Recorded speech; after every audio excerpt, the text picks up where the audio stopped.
Hey, so this is Ryan Howe with Business Guides, and the question I've been getting a lot in my DMs that's been coming through email, in person, when I'm just meeting with people through different connections, comes down to basically employee retention, and what people can do about it. And a lot of folks have actually just kind of thrown up their hands and given up over the last few years, especially since COVID and what are they everybody just job hopping and whatnot. So, which isn't cool. Like that's not okay. I mean, in business, you just can't throw your hands up and admit defeat. Like this isn't something that you can do. So, one of the things that I came up with and I did some research on was basically the total cost, what it actually costs for turnover. And it's something I calculated in places where I've worked before. It was just an understanding that we had in the when I worked in the military, knew how much it was to fully train up an individual to have them basically useful in their job. It's nowhere near as much in the civilian side. So, but the number of businesses that don't know this or they calculate it incorrectly is astounding to me. So today I just want to put this out here is this is a base level. Like there's more, you can get much more detailed on all this, but this is just something I want you to consider for starting. So, but with that, what I'd like to do is start off with just where some of the percentages are of where we're at. So like this is as through 2023 right now, as of this recording, the average turnover rate in industry as a whole is sitting at 47%. All right, now within different areas, different regions, there are in different industries, the rate obviously is going to be different because average got some high, got some low. So leisure and hospitality coming in at a not unsurprising 82%. I mean, think about it. It's 82% of their staff turning over every year. It's insane. And people are like, well, there's nothing we can do about it. It's the wrong answer. I've worked in places and I have helped any number of businesses be able to solve that problem, get that number well closer to 10, if not below into single digits. So professional and business, you're not too far behind, sitting at 63%. Again, that's not surprising also, and we'll get into more of that as we're going through this. And then manufacturing, which sits at 39%. And again, that's total top to bottom. Again, the last couple of years, been a lot of job hopping going on, which isn't necessarily a bad thing, but it's also not good for businesses. And so let's get into this the true cost calculator. So when I looked on the old interwebs, went around, it was like they were saying it was like $1,500 was the cost to turn somebody over, and that's not even close to right. That is as wrong can be. You have to keep in mind what actually goes into that. So let's take a look at this piece here. First thing first, we got HR. Now, HR has a whole bunch of jobs in here, but we're going to split up the tasks a little bit. So HR, we're just going to say there's going to be 2 hours that for every single time that they have to turn someone over, it's going to be 2 hours. Now, their rate that they're going to have, again, I just went and pulled for, let's say it's going to be $30, $30 an hour. All right.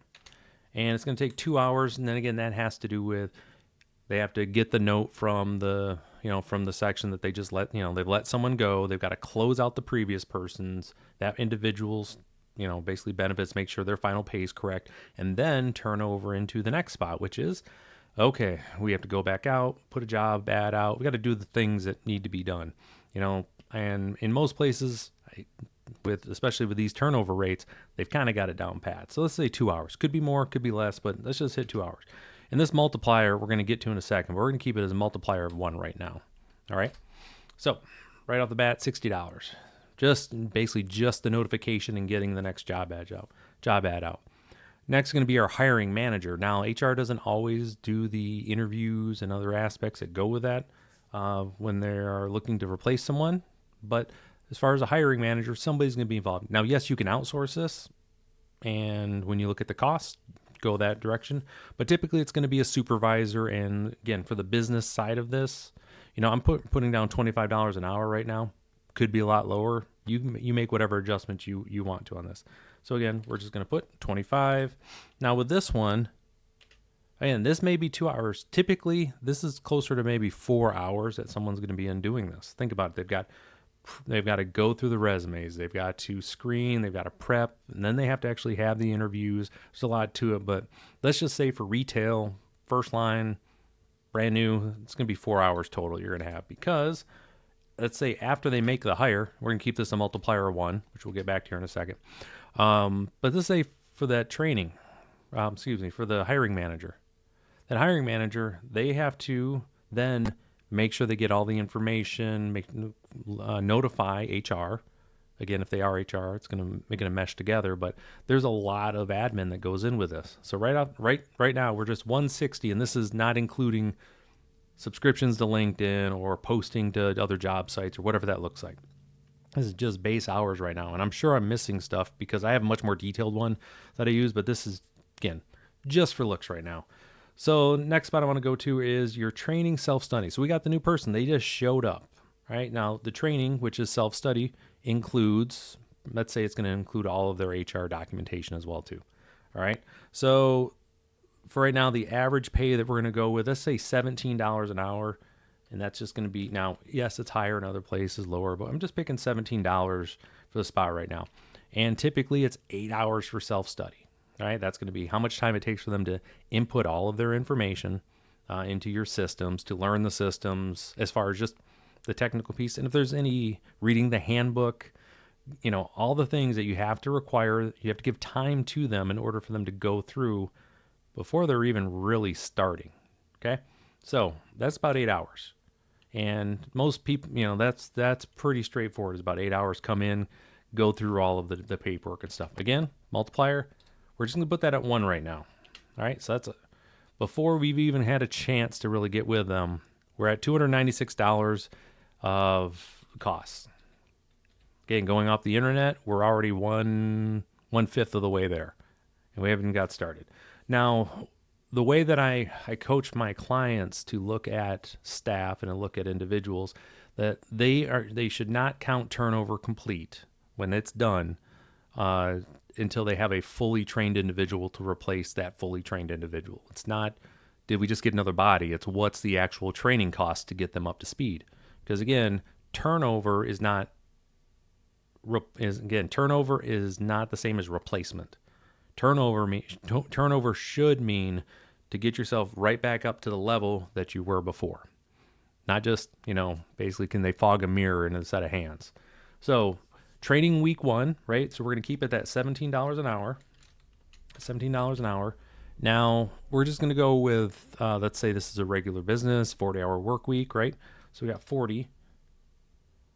And we're going to use a multiplier of 2. Now, why am I saying 2 on this? Because they've got a trainer. They're going to be working behind someone. So now what you end up having is for that 1 FTE, that full-time equivalent, you actually have 2 people for that first week that are doing it. Because, as much as we love to say, hey, come on in and we can count them, no, they're not really productive. They're not producing anything. So it's 2 people on one slot. So we're going to put 2 on there. Okay? Look at that. We're already up to $1,656 just after the first week. Right? Because we're taking that FTE, it's double right now. It doesn't necessarily exist, but it's got a cost to it, and we have to have somebody else pick up the slack, and their productivity goes down. So 2 is a very good number for that. So next week, we're getting into week 2s through 4. All right, they're starting to get better. They're still at their $17, right? So we are going to do this number of hours. So that's 2, 3, 4. So that is 120 hours. Right, because that's 3 weeks. 3 times 4, 1,220. All right, now in this case, what we're going to do is we're going to drop the multiplier down. So it's 1.75. We can do 1.75. You can do 1.5. Whatever you feel comfortable with. It's fine. You want to do 1.5? Let's do 1.75 and we'll drop it down. We can adjust it. You can adjust it later. We want to see. So right now we're at 3,750. So if we drop, but if you say, hey, during these weeks they really should be 1.5, that's fine. We'll do that. We'll drop it to 1.5. Weeks 5 through 6, right? No pay raises are happening yet. They agreed to this price. So these next one's going to be, right, 40 times 2. It's going to be 80 hours, right? Let's put them at 1.25. And then this last one here, these last 2 weeks that they're getting in before they get to 2 months. And 2 months is really the standard that I recommend most people look at when they are saying, is this a fully qualified individual? Which means they can come in and they can be productive without any assistance throughout the day. Now, for some places, it might be a month. Adjust it as you see fit.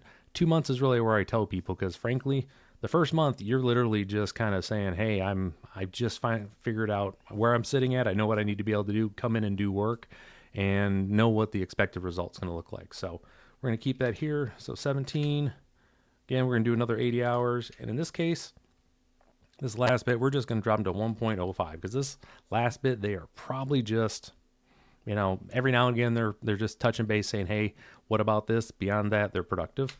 Gets us to a total of $7,844.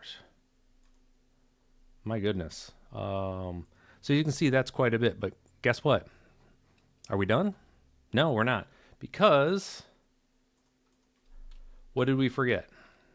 Anybody want to guess? Benefits, right? The typical benefits that people have, again, when you're talking about time off, your PTO, 401k match, health, dental, vision, all the different things that whatever it comes to, on average is around 13%, right? There's 13%.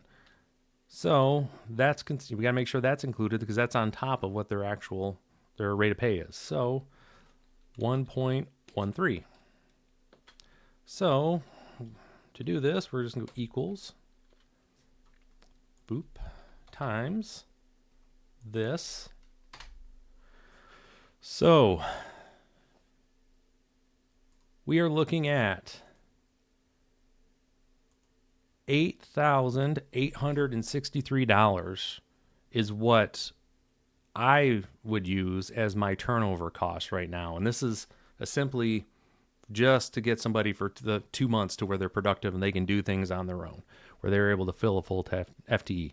Now, if you want to reduce that, let's say you feel confident in getting people up in a month, great, that's fine. This is where I'm looking at when I'm talking to folks, to business owners, visionaries, CEOs, especially the comptrollers.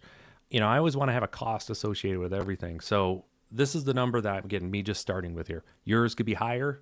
Now, again, this is just for entry level, right? The average turnover cost, if you were looking at anybody in VP and above, C-suite folks, you're looking at 100 to 150% of their salary. Like that's what the actual the hit is that it takes to get them fully up to speed, because there's a lot to learn, different things you need to know.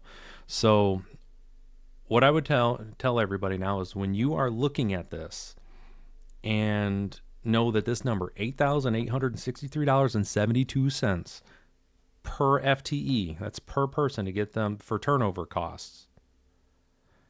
When that thought enters your mind, there's nothing that we can do about turnover.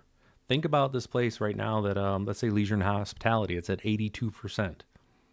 82%. And every one of those percentage, whatever that works out to, say it's a 30, let's do that math real quick. So let's say in hospitality, let's say I'm in hospitality, and I have, let's say we have 30 people that are in your, let's see, yeah, let's say you got 30 people that work at your restaurant. Let's use that. Hospitality, leisure, it's 30 people in your hotel, whatever it is, right? So we're going to go equals this times 82. That was not right. Times 0.82, see? So you always got to double check your math. So we got 24.6. That's can't really have a sixth of, 60% of a person. So we'll just round that up to 25. So it's going to cost you on average equals 25 times, equals 25 times 8,000. $221,593 is what is basically the hit that you are out the door when you're looking at this. Now, this number is going to be a little bit lower, but let's say instead it's manufacturing, right? We got 30 folks here, and instead of 82%, it's 39, right? Because again, especially manufacturing, it does take a while to get up to speed, or professional business. But let's say 39. B19 equals B19, 11 equals 11. Probably should have linked it to that cell, right? We're going to do 12 because we can't have 70% of a person. It's $106,000, 106, 364.64 in order for you to replace the folks that you have every year. You know, that 39% that you're going through. So if, let's say you made an effort, say you're in manufacturing, you say, you know what, this is year, we're going to figure out how to do this. We're going to how to drop this turnover rate from 39%. We're going to cut it in half. We're going to cut it down to 20%. What could you do with an extra $53,000? Get some equipment. What could that do with that cash? And it's literally coming from money that's walking out the door. So, you know, if you're curious about how because there's ways to go about this, and to be in where I tell folks, isn't something that necessarily that it's an HR thing. It's not necessarily an ops thing by themselves. It's a leader. It is a leadership piece for sure. But when you look overall, who needs to be responsible for this, it's a whole team effort, but it needs to be focused and basically focused on why is the turnover happening. And more than likely, what I would tell you is it's not because you have you haven't spent enough in HR and the niceties. That's not it. It has a lot more to do with basically the way that your jobs and how well you know what the work they are supposed to be doing and what the expectations are. So if you want to learn more about how I do these things and about how my next steps that I have on this as far as for coaching, basically say info in the comments, and I'll reach out to you. We schedule time for a call, and we can see where we can go from there. But again, average turnover rate in the U.S. right now is 47%. If you were able to cut your turnover rate down in half within 3 months, think of all that extra capital you're going to have, but also what's the quality of life going to be for your entire team when they know that they're going to be working with the same people and they are building a team that's going to help them basically achieve your goals and what and help you fulfill your purpose as a business owner. You didn't get into it just to make money. There's a higher calling that you have when you get into business. So if you want to learn more about how I do these things, put info in the comments, send me a DM, check me out on summitbusinessguides.com.